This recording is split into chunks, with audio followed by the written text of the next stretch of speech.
Africa's electricity crisis has left many South Africans, for lack of a better term, hurtful with Eskom. Mineral Resources and Energy Minister Mantashe needs to stop shifting the blame for the state of the power utilities' failing energy systems, and that's according to Green Connection.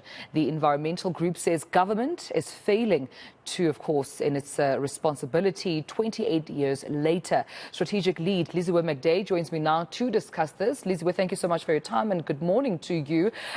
When you heard, of course, the minister, Mantashe, almost saying, it's unfair to blame me, what did that say to you, coming from, a government rep of that significance, of course, in the form of a minister whose role is to urgently intervene with the mess that we're seeing at Eskom?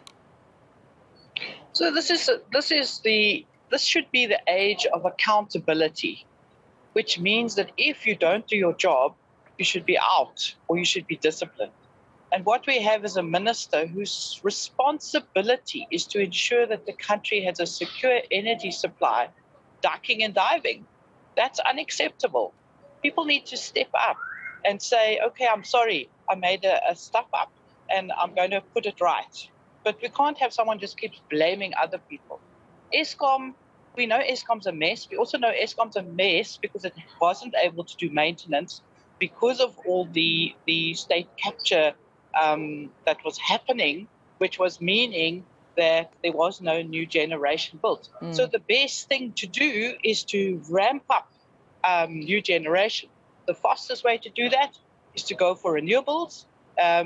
And what the minister can do tomorrow when he wakes up, or even today, is to sign on new Section 34 determinations, which is the start of a process to get more generation going. And so we are saying he can't just duck and say it's not his problem. He needs to step up to the plate. What does this also tell you about government's priorities when it comes to a proper energy plan, if any, if there is any at all? So this is also a problem. In 2008, we passed the National Energy Act, which said there should be an integrated energy plan for the country. That's what Parliament said. It's in the Act. The president of the time never promulgated it. For 2 years, we have been asking this president to please promulgate that act, which would make it mandatory to have an energy plan, which we would review every year.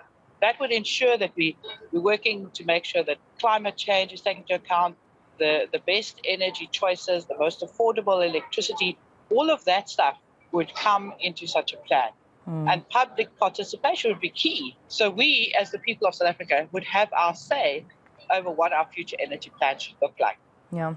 From where we're sitting in terms of the mess we're in with energy, with Eskom, what's the impact on small businesses? What's the impact on just the climate environment, when it comes to the damage to environment? What's the impact? And I think I'm asking this because, Liziwe, we need to understand the severity of where we are and the impact this has on, obviously, our lives, businesses, etc. I want to give you one example. We often work with small-scale fishers along the coast who go out to sea, catch their fish, and then they're often dependent on freezing it and then either selling it over the next few weeks or keeping it as a food source over the few months. If there is load shedding to this degree, their freezers are going to collapse. Their food source is gone and now are going to struggle with hunger. And this is happening all around the country.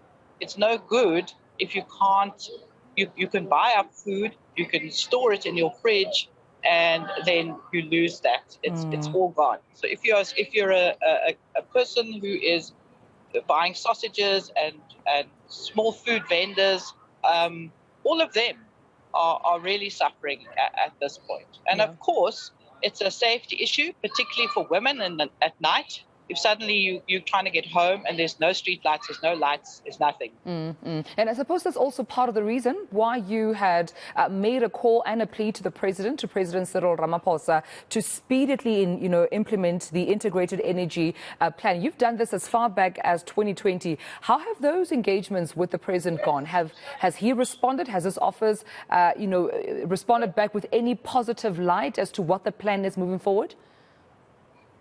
So his office has responded saying they are waiting for a response from the Department of Minerals and Energy. So Minister Gwede Mantashe is right in the spotlight. What we don't really understand is who is the boss here. Yes, surely the president should be able to direct his ministers to do what's the right thing. All right, we'll leave it there. And I appreciate you speaking to me this morning. Green Connection Strategic Lead, Liziwe McDade, thank you so much for your time this morning.